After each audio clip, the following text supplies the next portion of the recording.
Deal with the conditions when no ones believes you. जब आप पे कोई यकीन ना करे, उस कंडीशन में कैसे खुद पे काबू पाया जाए, उस कंडीशन में कैसे खुद को कंट्रोल किया जाए, उस कंडीशन में कैसे अपने उस गोल पे फोकस किया जाए, उस कंडीशन में कैसे अपने उस हार्ड वर्क को जारी रखा जाए, इसके बारे में हम समझने की कोशिश करते हैं। सबसे पहले हम समझते हैं कि ऐसा होता क्यों है, कि क्यों लोग हम पे बिलीव नहीं करते। जब भी आप एक नॉर्मल रूटीन से हट के थोड़ा सा अलग किस्म का कुछ काम करने की कोशिश करते हैं तो लोग आप पे बिलीव नहीं करते। जैसे कि अभी मैं डॉक्टर बन रहा हूँ, लेकिन मैं उसके साथ साथ एक यूट्यूबर बनने की कोशिश कर रहा हूँ। इवन पढ़े लिखे लोगों ने मेरे पे यकीन शो नहीं किया। उन्होंने कहा क्या मैं टाइम ज़ाया कर रहा हूँ, मुझे ये नहीं करना चाहिए, मुझे इस पर अब फोकस नहीं करना चाहिए। लेकिन मेरा अपना एक ड्रीम्स है, मेरा अपना एक गोल है, मैंने एक यूट्यूबर बनना है, उसके लिए मैं कोशिश कर रहा हूँ, उसके लिए मैं चीज़ें सीख रहा हूँ। जो मुझे नहीं आती थी वो मैंने सीखी है, और जो आती थी उनको मैं आगे से आगे बेहतर करने की कोशिश कर रहा हूँ।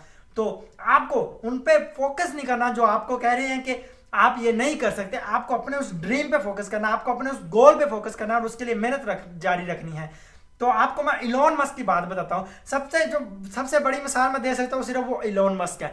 इलॉन मस्क एक बंदा जिसको कोई स्पेस के बारे में पता भी नहीं है। स्पेस एक्स अपनी एक कंपनी बनाता है, रॉकेट साइंस के बारे में खुद लर्न करता है। उसको रॉकेट साइंस के बारे में कोई उसकी डिग्री नहीं होती, उसकी कोई एक्सपर्टी नहीं होती, लेकिन वो खुद बुक्स रीड्स करके रॉकेट साइंस को खुद लर्न करता है, और उसके बाद वो अपना एक स्पेस एक्स कंपनी बनाता है, और उसके साथ साथ वो एक रॉकेट बनाता है, और वो अपने तजर्बे करता है। हाँ, वो नाकाम होता है 102 बार, लेकिन तीसरी बार जब वो अपना रॉकेट भेजता है यहाँ से, दुनिया से, हमारी ज़मीन से मार्स पे भेजता है, और मार्स से फिर वापस आता है। दुनिया में ऐसा कभी भी नहीं हुआ। वो कहता है मैं सिर्फ इस ज़मीन को ही लोगों की रिहाइश की जगह नहीं बनाऊंगा, वो कहता है मैं रास्ता बना दूंगा मार्स और ज़मीन के दरमियान, और लोग मार्स पे भी जाके रह सकते हैं। सब जो उस वक्त के रॉकेट साइंस के एक्सपर्ट थे उन्होंने बोला कि ये इम्पॉसिबल है, ये इनसेन है, ये हो नहीं सकता, ये पागलपन है, आपको ये नहीं करना चाहिए। लेकिन उसने कहा मेरा वो फोकस है, मैं इस पर ड्रीम्स है, मैं उस पर अपना जोर लगाऊंगा, मैं अपने उस पर पूरी मेहनत करूंगा।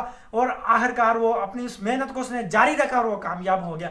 जब सब उसके खिलाफ थे, एक जर्नलिस्ट ने उससे पूछा कि सब आपके खिलाफ हैं तो आप कैसा फील करें। उसकी आंखों में आंसू थे, लेकिन उसने बोला हाँ मुझे बहुत बुरा महसूस हो रहा है, लेकिन मैं आपसे रिक्वेस्ट करता हूं लोगों से जो मेरे खिलाफ है, लेकिन एक बार कम से कम आए और देखें कि मैं कितना हार्ड वर्क कर रहा हूं, हम कितनी मेहनत कर रहे हैं।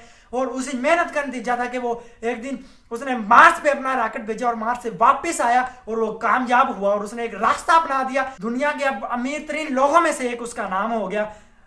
ये होता है अपने उस फोकस रखना, अपने उस गोल पे फोकस रखना। आपको अपने उस गोल पे फोकस रखना। आपको लोगों के बारे में नहीं सोचना कि लोग क्या कह रहे हैं, लोग क्या सोच रहे हैं। लोग सिर्फ अपने माइंड के मुताबिक कहते हैं। लोग आपको बस जब भी आप कंफर्ट जोन से बाहर निकलते हैं लोग आपको रोकने की कोशिश करते हैं, लेकिन आपने अपने उस गोल पे फोकस रखना है।